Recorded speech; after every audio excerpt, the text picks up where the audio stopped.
La chronique ciné avec JPL.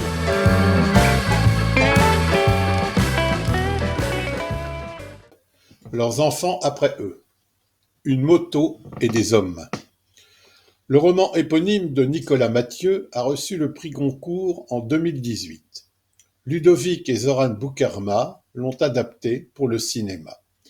140 minutes après, on se dit que ce film n'a qu'un handicap, celui d'être sorti dans la foulée de L'amour ouf et de ses près de 5 millions d'entrées. Août 92.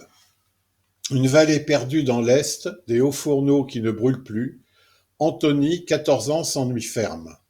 Un après-midi de canicule au bord du lac, il rencontre Stéphanie.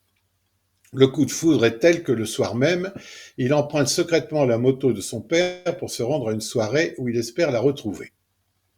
Lorsque le lendemain matin, il s'aperçoit que la moto a disparu, sa vie bascule.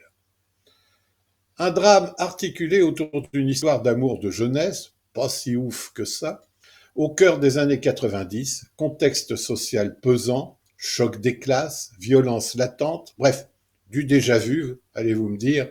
Certes, répondrai-je, mais ici on s'attache essentiellement au pas du personnage d'Anthony, autour duquel s'articulent tous les événements.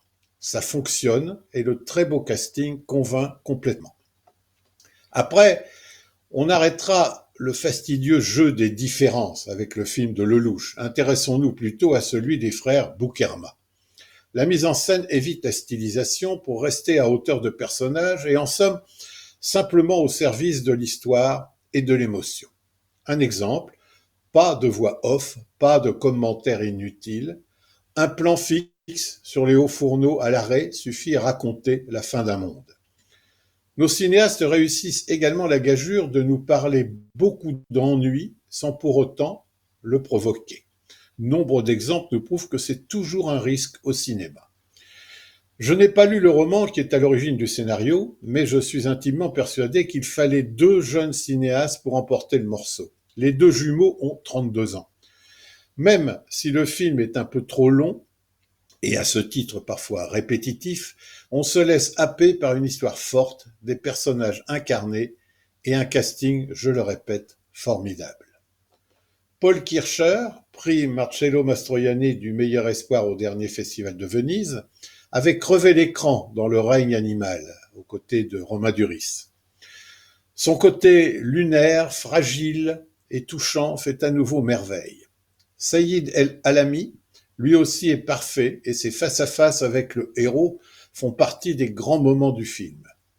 La jeune et jolie Angelina Voret tire parfaitement son épingle du jeu et des accessits bien mérités pour les parents, Philippe Lelouch et Ludivine Sagnier.